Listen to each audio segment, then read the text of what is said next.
신명기에는 모세의 세 편의 고별 설교가 있습니다. 1차 설교는 이스라엘 자손이 광야 생활할 때 일어났던 일들을 모세가 회상하여 하나님의 뜻을 교훈하는 것입니다. 지난 시간까지 우리 1차 설교의 내용을 함께 상고했습니다. 오늘부터 2차 설교를 우리는 같이 상고하겠습니다. 먼저 신명기 4장 44절 이하 49절까지는 2차 설교의 서론 역할을 하는 내용입니다. 이 말씀에는 모세가 전한 2차 설교의 핵심 내용과 그 설교를 한 장소와 시기가 나타나 있습니다. 모세 2차 설교는 신명기 5장부터 26장까지 비교적 길게 증거되는데 그 핵심 내용은 여호와의 율법입니다. 모세는 과거 시내산에서 하나님께로부터 받은 율법을 이스라엘 자손에게 강론했습니다. 그런데 그때 율법을 들은 이스라엘 자손은 출애굽 1세대입니다.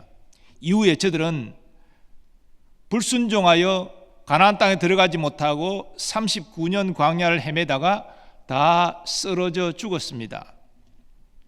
그리고 이제 요단강을 건너서 가나안 땅을 점령해야 될 이스라엘 자손은 출애굽 2세대입니다. 이 세대는 모세로부터 직접 율법을 듣지 못했습니다. 그리고 이제 모세는 곧 죽어야 됩니다. 가나안 땅에 들어가지 못합니다. 그래서 출애굽 2세대에게 모세가 율법을 강론할 필요성이 제기된 것입니다. 44절 45절이 그 사실을 증거합니다. 모세가 이스라엘 자손에게 선포한 율법은 이러하니라. 이스라엘 자손이 애굽에서 나온 후에 모세가 정언과 규례와 법도를 선포하였으니, 이 말씀에서 이스라엘 자손은 출애굽 1세대가 아니라 출애굽 2세대입니다. 그리고 46절에 모세가 2차 설교를 한 장소와 시기가 증거됩니다. 요단 동쪽 벳볼 맞은편 골짜기에서 그리하였더라 설교했다는 것입니다.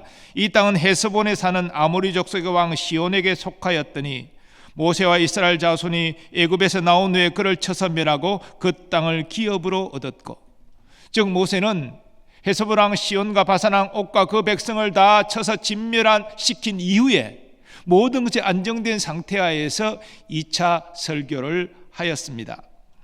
모세는 2차 설교를 시작하면서 먼저 호렙산에서 하나님과 언약을 맺은 사실을 회상합니다. 성경에서 호렙산은 시내산과 용어가 교차적으로 혼용되어 사용됩니다. 그런데 언약은 하나님이 주도하신다는 점에서 사람과의 약속이나 국가 간의 죄악과 구별됩니다. 즉 하나님이 주도하신 언약은 그 효력이 영원히 지속됩니다. 2절과 3절은 그 사실을 이렇게 증거합니다. 우리 하나님 여호와께서 호렙산에서 우리와 언약을 세우셨나니 이 언약은 여호와께서 우리 조상들과 세우신 것이 아니요 오늘 여기 살아있는 우리 곧 우리와 세우신 것이라. 당시 시내산에서 언약을 체결한 주 대상은 출애굽 1세대입니다. 근데 출애굽 1세대는 다 광야에서 죽었잖아요. 여호수아 갈렙 빼고는. 그런데 출애굽 2세대와 하나님이 언약하신 것과 사실상 마찬가지라는 것입니다. 왜냐하면 언약은 이스라엘 자손과 맺은 언약은 그 효력이 영원히 지속되기 때문입니다. 그래서 너희가 시내산에서 하나님과 언약을 맺을 때는 어린아이였고 태어나지 않았지만 이 언약은 이스라엘 자손과 영원히 지속되기 때문에 너희가 하나님의 율법을 지키는 것이 마땅하다, 그것을 강조하고 있는 것입니다. 그리고 모세는 여호와께서 두려워하는 이스라엘 자손으로 인해서 자신을 통해서 율법을 주신 사실을 회고합니다. 여호와께서 산 이 불 가운데서 너희와 대면하여 말씀하시매 그때 너희가 불을 두려워하여 산에 오르지 못하므로 내가 여호와와 너희 중간에 서서 여호와의 말씀을 너희에게 전하였노라. 그런데 본문에서 모세는 하나님이 이스라엘 자손에게 주신 율법 가운데 먼저 십계명을 증거합니다. 십계명은 하나님의 본성을 반영하는 도덕법으로서 모든 율법의 기본이 되는 것입니다. 그래서 모세는 율법을 강론하기 시작하면서 먼저 십계명을 강론하는 것입니다. 아시는 대로 십계명은 1계명부터 4계명까지 하나님과 관련된 계명이고 5계명부터 10계명까지는 이웃과 즉 사람과 관련된 계명입니다. 10계명의 구조가 그렇게 되어 있기 때문에 예수님은 율법사의 질문을 받고 율법을 하나님 사랑, 이웃 사랑으로 요약해 주신 것입니다. 그런데 하나님은 모세를 통해 이스라엘 자손에게 10계명을 비롯한 율법을 주시기 전에 자신을 이렇게 소개하십니다. 나는 너를 애굽 땅 종되었던 집에서 인도하여 낸 내 하나님 여호와라. 왜 하나님께서 율법을 주시면서 출애굽의 구원을 말씀하십니까? 이것은 저들이 하나님의 은혜로 구원받은 사실을 깨닫게 하시려는 것입니다. 즉 하나님이 이스라엘 자손에게 율법을 주시지만 이 율법은 너희가 지켜 행하여 구원받으라는 것이 아니다. 너희는 나의 은혜로 택함받고 구원받았기 때문에 이제 거룩한 백성으로서 율법을 지키는 것이 마땅하다. 그것을 말하고자 한 것입니다. 하나님이 택한 이스라엘에게 율법을 주신 것은 저들이 율법을 지켜 생명이 풍성한 삶을 누리도록 하기 위함이었습니다. 즉 하나님이 이스라엘 자손을 위해서 10계명을 비롯한 율법을 주셨습니다. 모세가 10계명을 강론하는 내용을 오늘 본문은 증거하고 있는데 10계명을 우리가 어느 정도 알고 있지만 오늘 모세의 강론에 따라서 내용들을 살펴보면서 우리의 적용하고자 합니다. 10계명의 1계명은 여호와 외에 다른 신을 두지 말라는 것입니다. 나 외에는 다른 신들을 내게 두지 말지니라. 온 세상의 신은 여호와 하나님밖에 없습니다. 이 세상이 어떻게 해서 생겼습니까? 하나님이 창조하셔서 생긴 것입니다. 온 세상을 창조하신 여호와 하나님만이 오직 유일하게 섬겨야 될 하나님이신 것이지요.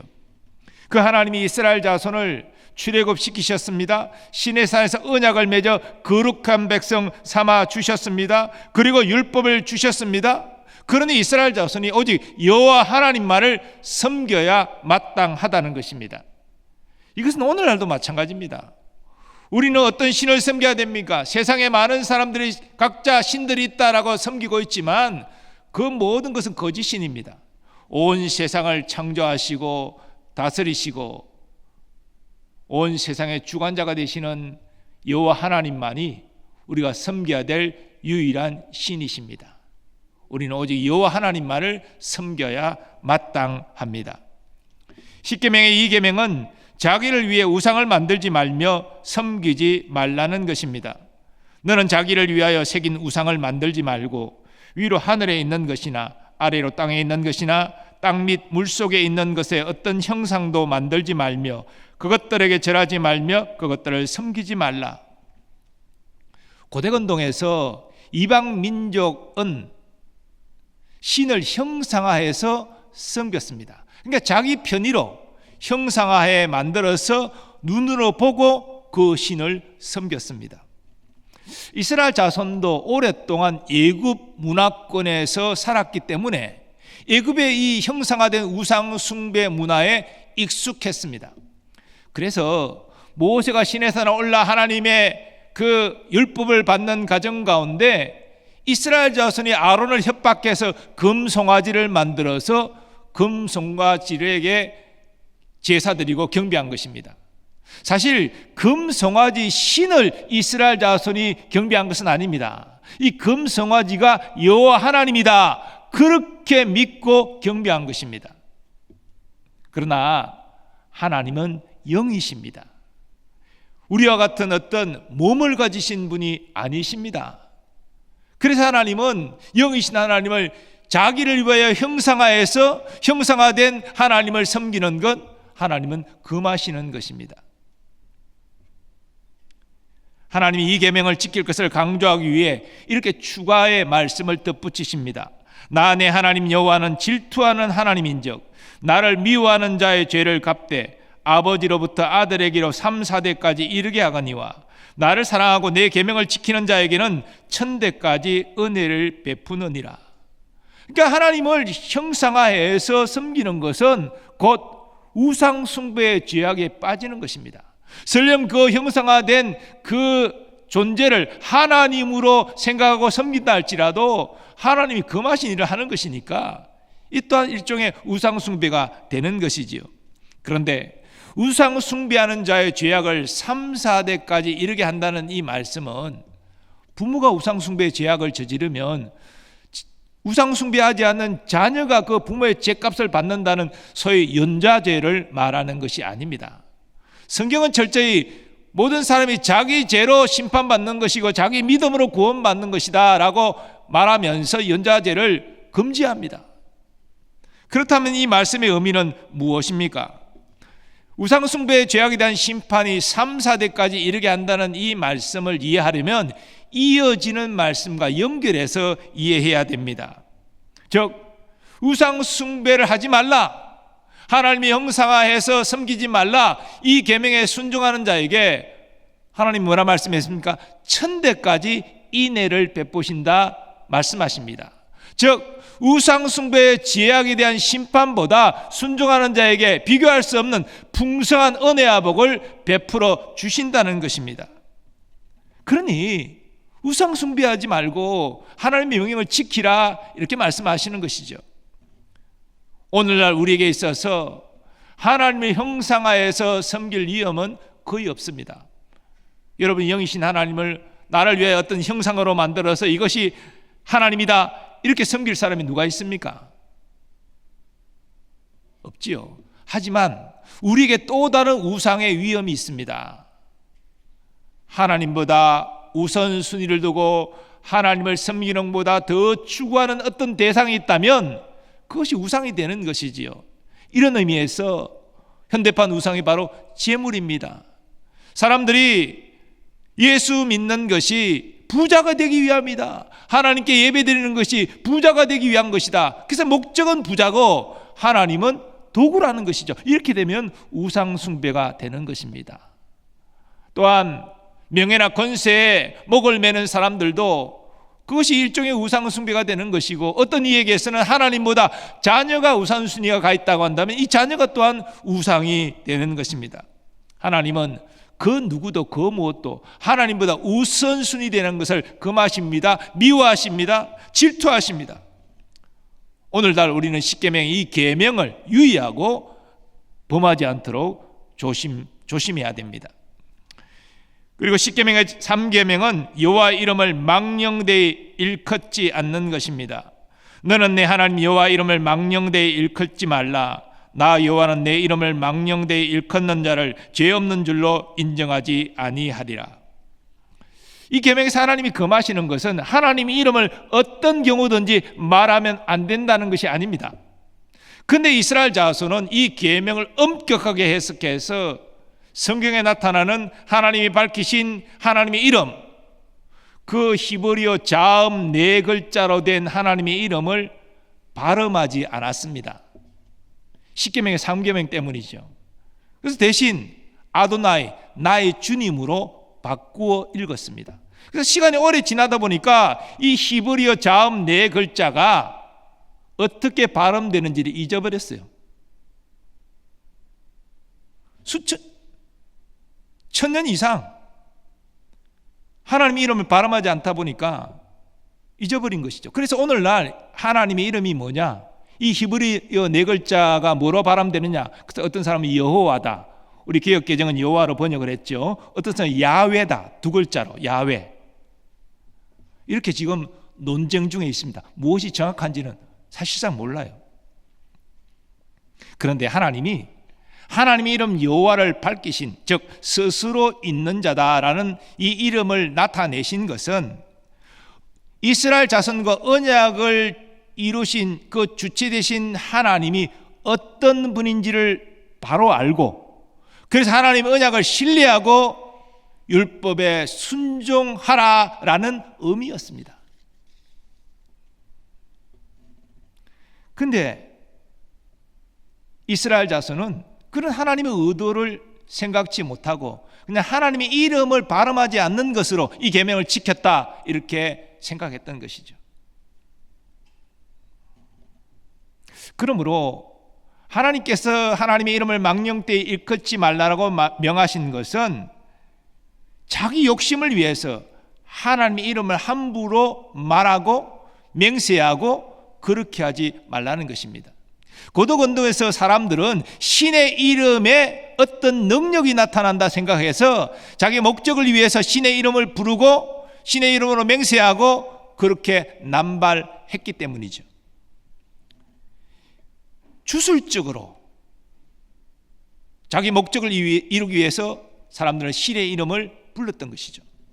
신약 성경을 보면 제사장 스게와의 7 아들이 바울의 흉내를 내서 예수의 이름으로 귀신을 쫓아내려고 했습니다. 그런데 그들은 믿음이 없는 그런 상태에서 주술적으로 그냥 예수의 이름으로 귀신이 나가라 말만 하면 될 줄 알고 그렇게 했습니다. 귀신 나갔습니까? 안 나갔습니다. 오히려 스게와의 7 아들이 귀신에게 해를 당했다라고 성경은 증거하고 있습니다.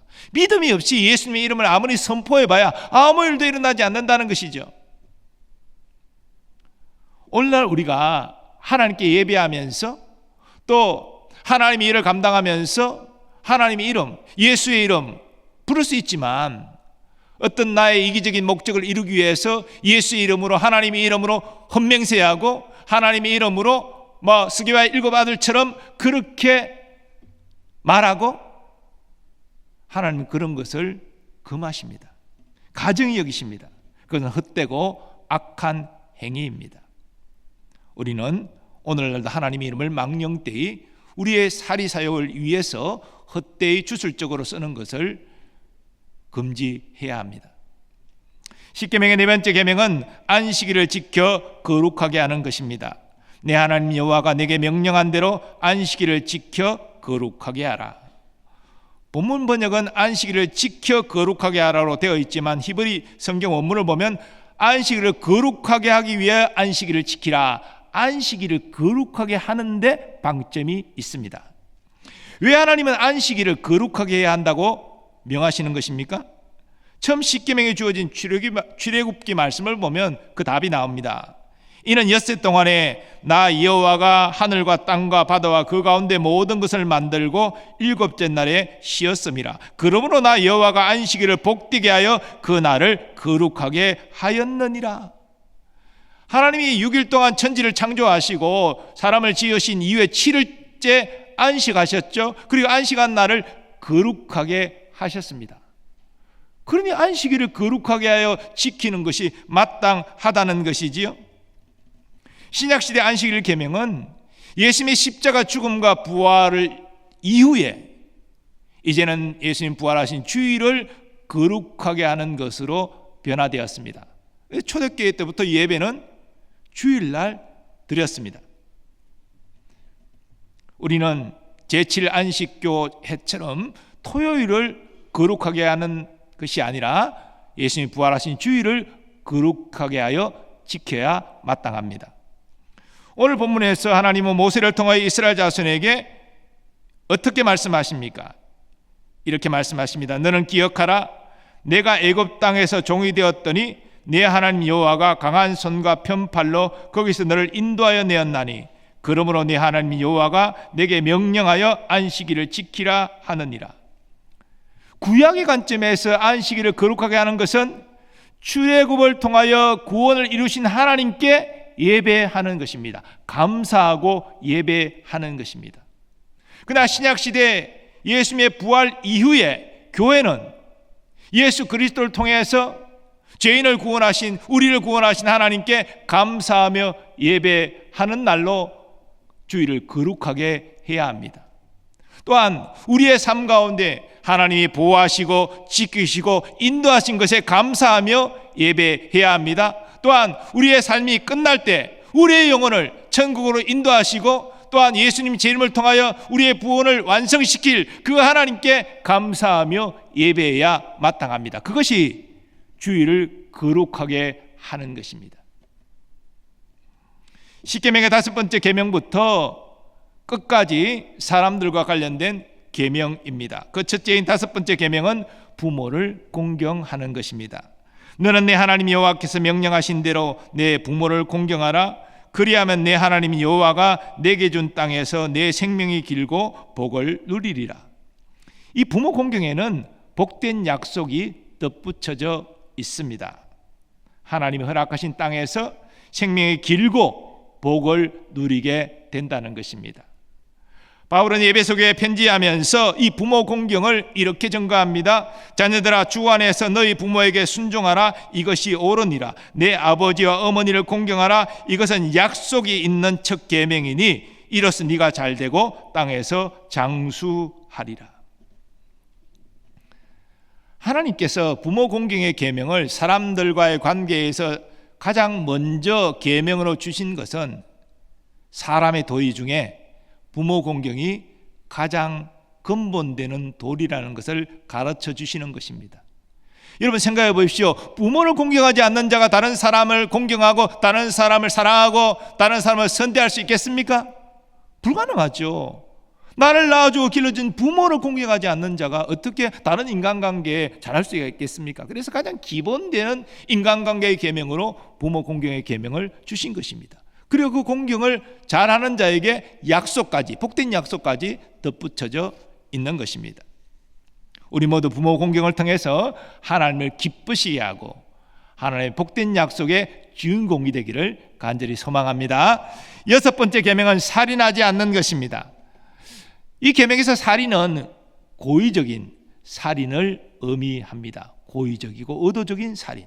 그러니까 고의적이고 의도치 않는, 고의성이 없고 의도성이 없는 살인은 이 살인죄에 해당하지 않죠. 그런데 구약시대는 도피성 제도를 두어서 그런 사람이 도피성으로 피해 보호받을 수 있게 하였습니다. 그리고 또 성경에 나타나는 살인행위 가운데 하나는 가나안 정복 전쟁같이 하나님의 명령에 따라서 수행하는 전쟁, 그 전쟁의 결과 사람을 죽이는 일이 일어나는 것입니다. 가나안 족속을 진멸하라 하나님 명하셨는데 이 하나님 명령에 따라서 가나안 족속을 진멸하는 것이, 죽이는 것이 살인죄가 되겠습니까? 아닙니다. 이것은 저들의 죄악에 대한 하나님의 공의의 심판을 이스라엘 자손이 대행하는 것이기 때문에 결코 이 살인죄에 해당하지 않습니다. 그런데 예수님은 사람을 죽이는 살인죄와 더불어서 사람을 미워하는 것도, 마음으로 미워하는 것도 살인죄라고 말씀하셨습니다. 그래서 우리가 이 살인하지 말라는 계명을 우리에게 적용할 때 우리는 예수님의 가르침에 따라서 그 의미를 확장해서 다른 사람을 미워하지 않는 것까지 우리는 지켜야 마땅하겠습니다. 일곱 번째 계명은 간음하지 말라는 것입니다. 율법에서 간음이란 기혼자들이 배우자가 아닌 다른 상대방과 성적 행위를 하는 것입니다. 약혼의 경우도 결혼과 동일하게 적용되는데, 왜냐하면 약혼도 이스라엘 자손에게 있어서 결혼과 똑같이 취급받았기 때문입니다. 간음이 큰 죄가 되는 이유는 남녀의 부부됨을 하나님이 정하셨기 때문입니다. 그래서 가정을 거룩하게 세우셨는데 이 간음을 통하여 가정을 깨는 것이기 때문에 하나님의 질서를 무너뜨리는 죄악이 되는 것입니다. 그래서 이 간음죄가 큰 죄가 되는 것이지요. 오늘날 가정의 위기 시대 가운데 있지 않습니까? 이 가정 위기의 많은 내용을 보면 부부가 서로에게 정절을 지키지 않는 것입니다. 즉 간음죄가 확산되고 있기 때문입니다. 그런데 예수님은 다른 사람 마음에 품고 음란한 생각을 하는 자체가 간음죄라고 말씀하셨습니다. 하나님께서 우리에게 은혜 주셔서 우리가 영적으로 깨어 있음으로 인해 이 일곱 번째 계명을 범하지 않기를 간절히 소망합니다. 여덟 번째 계명은 도둑질하지 말라는 것입니다. 이 계명은 다른 사람의 물건을 훔치는 것만이 아니라 타인에게 경제적 피해를 주는 것을 포함합니다. 예를 들자면 마땅히 지급해야 될 임금을 지급하지 않는 것, 또 돈을 빌리고 약속한 기한에 여유가 있으면서도 갚지 않는 것, 이 모든 것들이 도둑질이라는 것입니다. 이 계명과 관련하여 바울은 그의 서신에서 이렇게 하나님의 뜻을 전가합니다. 도둑질하는 자는 다시 도둑질하지 말고 돌이켜 가난한 자에게 구제할 수 있도록 자기 손으로 수고하여 선한 일을 하라. 아무리 많은 것으로 구제한다 할지라도 도둑질한 것으로 구제한다, 그건 하나님 인정하지 않는다는 것입니다. 비록 작은 도움을 준다 할지라도 자기 손으로 수고롭게 일하고 그 번 돈으로 구제할 때 하나님이 기뻐하신다는, 그게 선한 일이라고 말씀하시는 것입니다. 주의 은혜로 구원받은 성도는 도둑질하면 안 되죠. 선한 일을 하는 것이 마땅할 것입니다. 아홉 번째 계명은 이웃에 대하여 거짓 증거하지 않는 것입니다. 하나님은 법정에서 이웃을 해할 목적으로 또 자기 이득을 얻을 목적으로 거짓 증거하는 것을 금하십니다. 그런 일은 악하고 마귀적입니다. 마귀가 하는 대표적인 것이 거짓말이잖아요. 하나님의 자기 백성이 유불리와 상관없이 언제나 정직하기를 원하십니다. 마지막 10번째 계명은 이웃의 것을 탐하지 않는 것입니다. 내 이웃의 아내를 탐내지 말지니라. 내 이웃의 집이나 그의 밭이나 그의 남종이나 그의 여종이나 그의 소나 그의 낙이나 내 이웃의 모든 소유를 탐내지 말지니라. 이 10번째 계명은 행위 이전에 마음의 중요성을 강조합니다.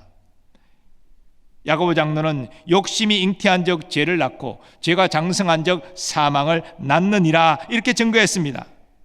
그래서 헛된 욕심, 헛된 탐심, 그것은 싹부터 잘라야 된다는 것입니다.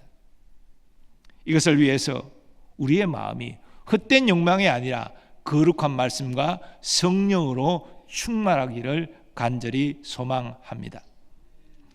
모세는 여호와께서 시내산 위에 강림하셔서 불 가운데 구름 가운데 흑암 가운데 말씀하신 사실을 회상합니다. 그때 하나님은 십계명을 반포하시고 두 들에 새겨 모세에게 주셨습니다. 모세는 그 두 돌판에 새겨진 십계명을 가지고 이스라엘 자손에게 내려왔지요. 그러므로 모세는 십계명을 강론한 후에 출애굽 2세대에게 이렇게 당부합니다. 그런즉 너희 하나님이 여호와께서 너희에게 명령하신 대로 너희는 삼가 행하여 좌로나 우로나 치우치지 말고 너희 하나님 여호와께서 너희에게 명령하신 모든 도를 행하라. 그리하면 너희가 살 것이요 복이 너희에게 있을 것이며 너희가 차지한 땅에서 너희의 날이 길리라. 그 위대하신 하나님, 이스라엘 자손이 목도했습니다. 근데 하나님의 음성을 듣기가 너무나 두려워서 직접 우리가 듣지 못하겠사오니 모세 당신이 하나님께 들어서 우리에게 전달하십시오. 그러면 우리가 따르겠나이다. 이렇게 했죠. 근데 여러분, 하나님이 이스라엘 자손에게 두려움을 주시기 위해서 시내산에 강림하신 것이 아닙니다. 이스라엘 자손은 옥죄고 하나님 마음대로 그렇게 하려고 율법을 주신 것이 아닙니다. 하나님 이스라엘 사랑하셔서 저들을 만나고자 시내산에 강림하셨고, 그리고 이스라엘 자손의 행복을 위해서 저들에게 율법을 주셨습니다. 우리에게도 오늘 본문의 십계명은 유효합니다. 왜냐하면 하나님의 거룩한 본성을 반영한 도덕법이기 때문에 그렇습니다. 우리도 이 십계명의 뜻을 바르게 알고 우리의 삶 가운데, 우리의 신앙생활 가운데 성실히 지켜야 됩니다. 더 나아가 우리는 신구약 성경 말씀이 다 하나님의 거룩한 말씀임을 믿습니다. 그래서는 십계명만이 아니라 이 기록된 66권 성경 말씀을 더하지도 빼지도 말고 그대로 지켜 행해야 합니다. 그러면 사도 요한이 증거하는 대로 우리 영혼이 잘 될 것이고 범사가 형통할 것이고 우리 육신도 건강한 복을 누리게 될 것입니다. 하나님은 성경 말씀을 우리의 행복을 위해서 주셨습니다. 그러면 하나님은 우리가 날마다 성경 말씀을 읽고 묵상하고 그 뜻을 바르게 깨닫고 기록된 대로 지켜 행하기를 원하십니다. 그것이 하나님이 기대한 거룩한 백성다운 삶의 모습이고 하나님이 영광 받으시는 것입니다. 오늘 이스라엘 자손에게 저들을 위하여 십계명을 주신 하나님을 상고하면서 우리는 우리를 위해서 이 성경 말씀을 주신 사실을 생각하고 이 말씀을 날마다 읽고 묵상하고 그대로 지켜 행함으로 하나님이 주시는 진정한 만족과 성령 안에서 주시는 평안과 기쁨을 누릴 수 있기를 간절히 소망합니다. 거룩하신 하나님, 이스라엘 자손을 위하여 십계명을 주신 것처럼 우리를 위하여 성경 말씀을 주심을 믿습니다. 날마다 성경 말씀을 읽고 묵상하고 바르게 깨달으며 그 말씀대로 순종하는 우리가 되게 하여 주옵소서. 이를 통해 하나님이 주시는 은혜와 복을 풍성히 받아 누리는 우리가 되게 하여 주옵소서. 예수님의 이름으로 기원하옵나이다. 아멘.